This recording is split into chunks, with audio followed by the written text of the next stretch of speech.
What we're really doing is a familiar kid's toy from when I grew up. We're building Legos. The process of traditional building is not the formula to solve the housing crisis that's facing the country. Just too slow, too expensive. We're using shipping containers as modular building blocks. I guess everybody's path is their own path. I help found and run a charity here in Brooklyn called Food First. And Food First was at the epicenter of providing housing and food and services during the AIDS crisis.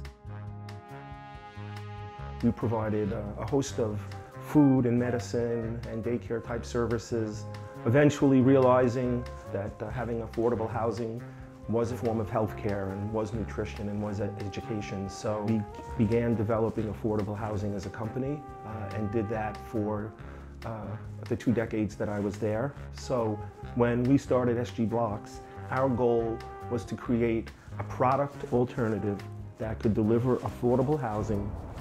The idea was brought to me by David Cross of SG Blocks, who was a merchant mariner. And while at sea, all those nights, he would report saying the wall of containers in front of him looked like a Holiday Inn Express.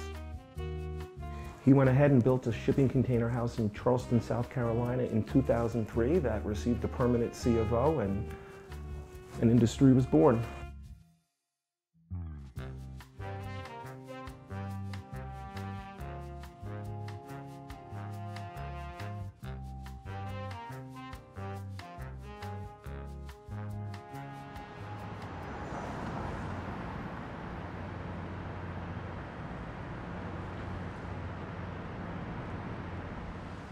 There are really no new containers in the U.S. They're considered one-trippers from China, where they're fabricated overwhelmingly. And depending on the structural use of the boxes, they'll be cut and modified to create apartment buildings and schools and, clinics and what have you.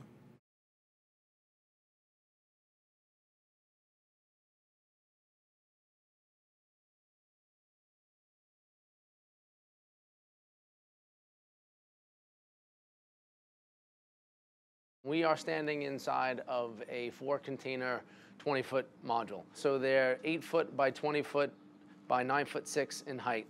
There's 4 of them attached. So the side walls here and here have been removed. So it gives you this open floor plan. And there's one more container behind this back wall that will be used for like a kitchen prep. The back side of the unit is not finished because this will butt up against the existing building. So you can really see here where the container stops and the roof structure starts. So there are 4 containers pushed together. Right now they're staged and we're in the middle of construction, applying the interior finishes. One of our restaurant clients approached us with a project where they were looking for a temporary structure, and we came up with this solution because it's modular. It can be created and fabricated off-site in a matter of 6 months and then delivered and installed in a matter of a week. A very cool project. It's a learning experience for us, so we had to understand how the containers are constructed and then how we can apply our finishes to the container. Things like securing the roof were new territory for us. We adjusted to that curve, and now we're pretty fluid in fabricating these units. We still have a good portion of the interior outfitting being fabricated in the shop. So here we've got the bar front pattern, which we're routing on the CNC machine. That'll be installed once the weather warms up a bit, and then we can bring the interior finishes in. So we've got the back bar cabinetry, we've got bar front and bar top to be placed. We decided to go with a composite wood decking material for the exterior. We built a parapet wall, so from the outside, the 9 foot 6 exterior now appears to be 12 foot 6. So you're able to increase the dramatic effect of the overall look of the container by tweaking some of the exterior details. We have a product that the core itself will last you forever, and the composite decking will also last you forever with relatively no maintenance. So by the time this is done, between the floor, the ceiling, the walls, inside and out, doors and windows, you really won't know what it is. But at its core, it will be, these 4 containers will be moved on a trailer. Each one separately and independent. Once they arrive on site, they're offloaded with a forklift. They're staged, leveled, and capped. It's a pretty seamless installation.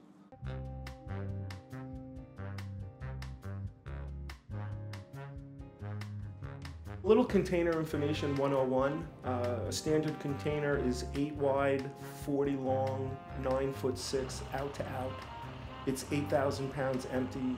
It can hold up to 50,000 pounds of commodity.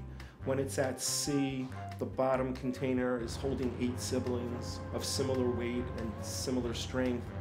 With the lateral and vertical forces at sea, containers are basically going through earthquakes and hurricanes while at deep sea. So what we are asking these containers to do in the built environment is actually less than what they're doing when they're at sea.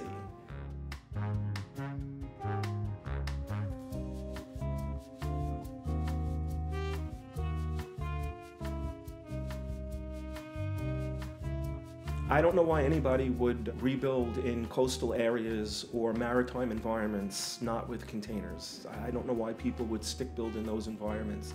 The container is originally engineered to outperform bad, hostile weather. In 2017, we got our technology approved by the International Code Council, which is the peer body that writes construction code. Our engineers became the first group in history to ever get a recycled material approved for a secondary use. So what we're doing is we're taking these intermodal units of transportation and applying technology and a small carbon footprint. We're creating intermodal units of construction. And in June of 2017, we finished an IPO and listed on NASDAQ. And we're the only container construction company doing that today.